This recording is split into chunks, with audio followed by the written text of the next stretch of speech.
C'est avec joie que je vous retrouve sur la page de la parenthèse d'un trio une fois de plus. Je suis Lia et nous allons passer un petit moment ensemble. Nous sommes aujourd'hui dans l'exploration de l'évangile de Luc, plus précisément au chapitre 4, versets 38 à 40. Un autre miracle de Jésus durant son ministère terrestre et qui ne concerne que les guérisons physiques. Nous sommes sur ce sujet depuis un bon moment et cela va encore durer, si Dieu nous le permet. Dans cet extrait, nous sommes à Capernaum. Jésus est décrit comme sortant de la synagogue et se rendant à la maison de Simon. Ici, il est appelé seulement Simon, mais grâce aux autres évangiles, nous savons qu'il s'agit de Pierre. À son arrivée, la belle-mère de Simon a une forte fièvre et les gens présents demandent à Jésus d'intervenir en sa faveur. Jésus se penche sur elle et menace la fièvre, qui la quitte immédiatement. Puis, elle se lève et se mit à les servir. Au coucher du soleil, les gens arrivèrent avec leurs malades et tous furent guéris par les mains de Jésus. Jésus, après sa journée bien remplie, peut-être vient-il à peine de finir de manger, répond présent pour soigner, guérir, réconforter ceux qui viennent vers lui. Un moment de plus qui reflète son humanité, son don de lui-même aux autres, à l'extrême.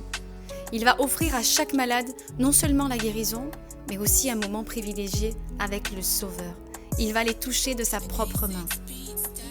Offrant ce geste d'affection, d'amour, d'amitié qui réconforte, qui offre une expérience autant charnelle que spirituelle. Jésus connaît notre nature et il sait que nous en avons besoin. Aujourd'hui encore, il permet des rencontres et des échanges chaleureux pour ceux qui sont brisés, que ce soit par sa présence directe ou les gens qu'il envoie sur notre chemin. Demandez au Seigneur qu'il mette sur votre route ce dont vous avez besoin.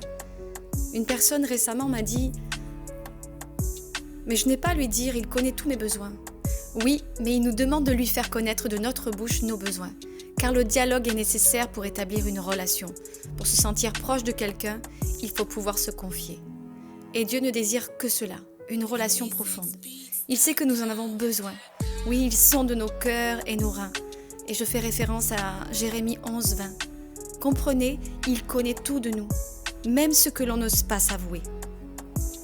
Mais l'être humain a un mode de fonctionnement qui réclame de se confier à quelqu'un. Et si l'homme ne se confie pas à Dieu, il le fera avec un autre, mettant un être humain sur le trône du Seigneur. Cela peut être un parent, un meilleur ami, ou même une star qu'il n'a jamais rencontrée, mais vers qui va toutes ses pensées et son adoration, allant jusqu'à calquer sa vie sur la sienne. Si donc le Seigneur nous demande de lui parler, c'est parce qu'il sait ce qui est bon pour nous, comme il est marqué dans Philippiens 4, verset 6.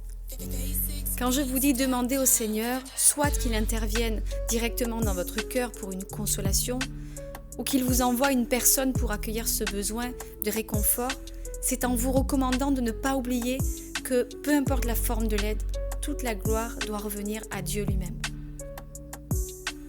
Vous pouvez aussi être cette personne qui a à cœur d'être un instrument de Dieu pour aller consoler, encourager un homme, une femme dans la détresse. Il suffit de dire « Seigneur, envoie-moi, dispose-moi à faire ta volonté ». Dans ce passage biblique, j'aimerais attirer votre attention sur un point. Il n'est pas mentionné qui est réellement présent, mais par la lecture des autres évangiles, nous savons que des disciples sont présents, en plus des gens de la maison de Simon, ou Pierre, selon les versions, et de la foule qui arrive après la tombée du jour, afin de respecter les règles du sabbat. Sabbat ou Shabbat, qui préconise de ne pas voyager durant le jour pendant ces moments particuliers. Voilà un exemple parmi beaucoup des choses dont le Seigneur nous a affranchis. La somme des règles. Règles si nombreuses que les Israélites se sont vus imposer. Alors certaines étaient vraiment inspirées pour leur bien, d'autres ont été ajoutées par l'homme. Et donc, pendant le sabbat, le peuple juif a de nombreuses restrictions. Quelques exemples de ce qui n'est pas autorisé pendant le sabbat. Premièrement, on ne doit pas travailler, pas de vaisselle, pas de ménage, pas de bricolage, pas de jardinage, pas d'ouvrage artistique, pas de création, etc. Vous le trouverez dans la Torah, Exode 20, 10. La seule exception concerne le travail des sacrificateurs dans le temple au service de Yahweh. Deuxièmement, On ne doit pas cuisiner, donc il faut préparer les repas la veille le vendredi, sachant que le sabbat ou Shabbat commence le vendredi soir au coucher du soleil, toujours selon la Torah, dans le Jubilé 2, 29. Troisièmement, on ne peut pas faire un feu. Torah, Exode 35, 3. Quatrièmement, ni porter des fardeaux, des charges lourdes, toujours dans la Torah, Jubilé 2, 29 à 30 et 50, verset 9. Cinquièmement, pas de rapport sexuel, toujours par rapport à la Torah, Jubilé 50, verset 9. Sixièmement, on ne peut pas partir en voyage au loin, prendre le bateau ou monter sur une bête, ni faire une course, toujours selon la Torah, Jubilé 50, verset 13. Septièmement, on ne peut pas faire la guerre, sous-entendu des guerres offensives, ni tuer, même pas d'animaux pour sa consommation personnelle, toujours dans la Torah, Jubilé 50, verset 13.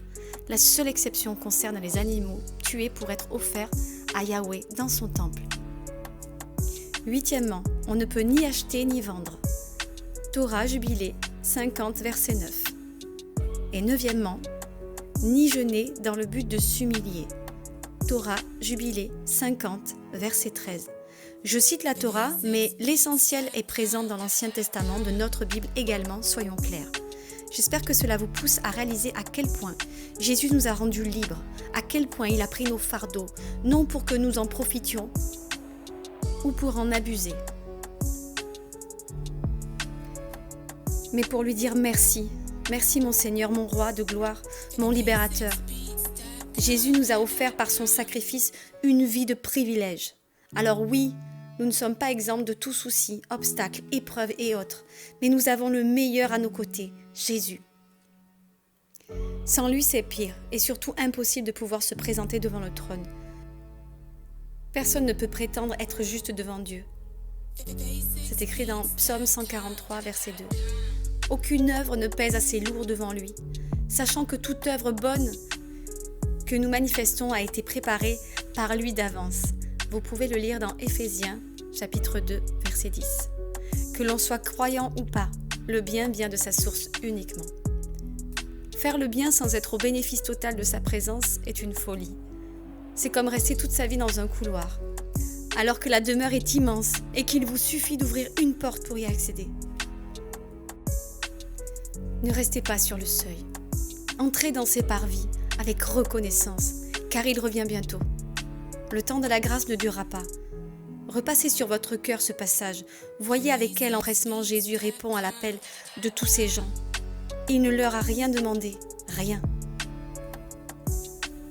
Ses compassions sont immenses, mais le temps de la grâce va prendre fin pour que la justice soit rendue fidèlement à sa parole, comme il est écrit dans Romains, chapitre 2, verset 16.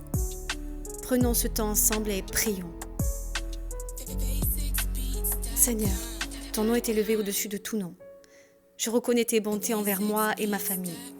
Je ne veux plus attendre pour te demander de me faire passer à un autre stade dans ma foi.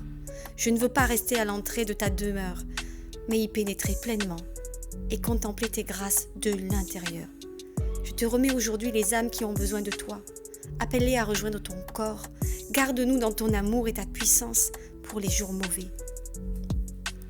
Seigneur, nous ne sommes pas prêts pour ce qui arrive dans nos vies, mais toi tu peux tout faire. Tu peux changer le cœur de n'importe qui sur la terre. Aussi, nous te remettons le cœur de pierre de nos dirigeants, afin que tu en fasses des cœurs de chair, qui soient inspirés par le Saint-Esprit. Que la bénédiction d'un cœur pur et d'une conscience renouvelée entre en eux et en nous tous. Nous te supplions, Seigneur, d'intervenir pour les nations qui meurent, pour tes enfants répandus sur la terre entière. Le miracle n'est pas mort sur la croix, il a gagné sur la mort. Reçois toute la gloire. Permets-nous de tenir ferme et de connaître la conduite à tenir jusqu'à ce que nous puissions embrasser tes pieds, prosternés devant toi. Amen.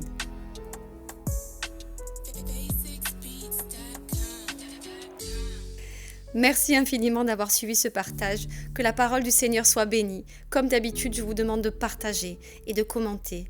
Également de laisser un petit pouce bleu. À très bientôt. Que Dieu vous accompagne et vous garde.